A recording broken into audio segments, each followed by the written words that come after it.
Praise the lord. పరిశుద్ధ గ్రంథమైన Bible నుండి ఈరోజు ప్రశ్న: యెహోవా శాపము నొందినవాడు ఏమవుతాడు? ఆప్షన్ ఏ సంతోషంగా ఉంటాడు, ఆప్షన్ బి ఆనందిస్తాడు, ఆప్షన్ సి గౌరవించబడతాడు, ఆప్షన్ డి వేశ్య వశమవుతాడు.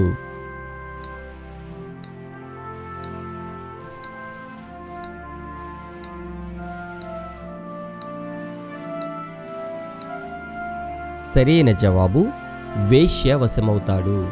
వేశ్య నోరు లోతైన గొయ్యి, యెహోవా శాపము నొందినవాడు దానిలో పడును. ఇది సామెతల గ్రంథము 22వ అధ్యాయము 14వ వచనములో వ్రాయబడి ఉన్నది.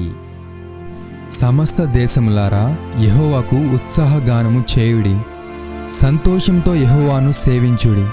ఉత్సాహగానము చేయుచు ఆయన సన్నిధికి రండి. యెహోవాయే దేవుడని తెలుసుకొనుడి.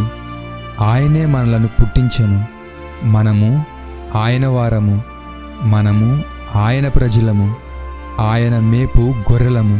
కృతజ్ఞతార్పణలు చెల్లించుచు ఆయన గుమ్మములలో ప్రవేశించుడి. కీర్తనలు పాడుచు ఆయన ఆవరణములలో ప్రవేశించుడి. ఆయనను స్తుతించుడి, ఆయన నామమును ఘనపరచుడి.